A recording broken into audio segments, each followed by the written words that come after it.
Hi అండి. నేను ఈరోజు ముద్దపప్పు పచ్చిపులుసుతో తింటున్నాను. పచ్చిపులుసు ఎలా చేయాలో నా స్టైల్లో చూపిస్తా రండి. ముందుగా అయితే ఒక కళాయిలో కొన్ని పల్లీలు వేసుకొని దోరగా వేయించుకోవాలండి.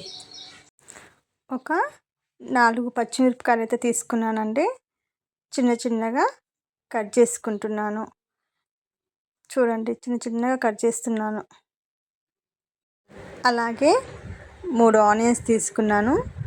చిన్న చిన్నగా కట్ చేసుకుంటున్నా. చూడండి, చాలా వరకు అందరూ ఇట్లా నిలువుగా కట్ చేసుకుంటారు, కానీ నేను మాత్రం ఇట్లా చిన్న చిన్నగా కట్ చేసుకుంటున్నాను.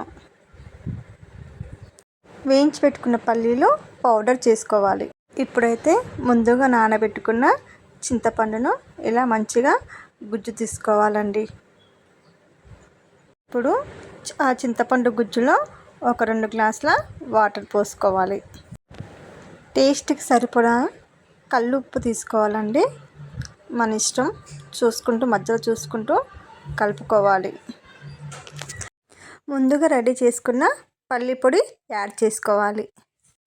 పల్లి పొడి అనేది ఉండలు లేకుండా ఇలా మంచిగా కలుపుకోవాలండి. మొత్తము మనం కట్ చేసుకున్న ఆనియన్స్ కూడా యాడ్ చేసుకోవాలి. ఇప్పుడు ఒక ప్యాన్లో ఆయిల్ తీసుకున్నాను. అందులో పోపు దినుసులు వేసాను. ముందుగా కట్ చేసుకున్న పచ్చిమిర్చి కూడా వేసుకోవాలి. పచ్చిమిర్చి మగ్గినాక కొంచెము ఎల్లిపాయ దంచి వేసుకోవాలి. అలాగే కొంచెము కరివేపాకు, కొత్తిమీర కూడా వేసుకోవాలి. అవి అన్నీ మంచిగా మగ్గేలా ఇలా కలుపుకోవాలి. అన్నీ మగ్గినాక కొంచెం పసుపు వేసుకోవాలి. అలాగే టేస్టీ కోసం కొంచెం ఇంగువ యాడ్ చేసుకోవాలి. పసుపు, ఇంగువ పొడి మంచిగా కలిసేలాగా ఇలా మంచిగా కలుపుకోవాలి. చూడండి, తాలింపు అయితే రెడీ అయింది. ఇప్పుడు నేను ఆ తాలింపుని పచ్చిపులుసులో కలుపుతున్నాను. చూడండి, చూస్తుంటే ఎంత బాగుందో, కలర్ఫుల్గా చూస్తుంటేనే నోరు ఊరుతుంది కదండి. మీకు కూడా చూడండి, లాస్ట్గా కొంచెం కొత్తిమీర వేస్తున్నాను. చాలా టేస్టీగా ఉంటుంది.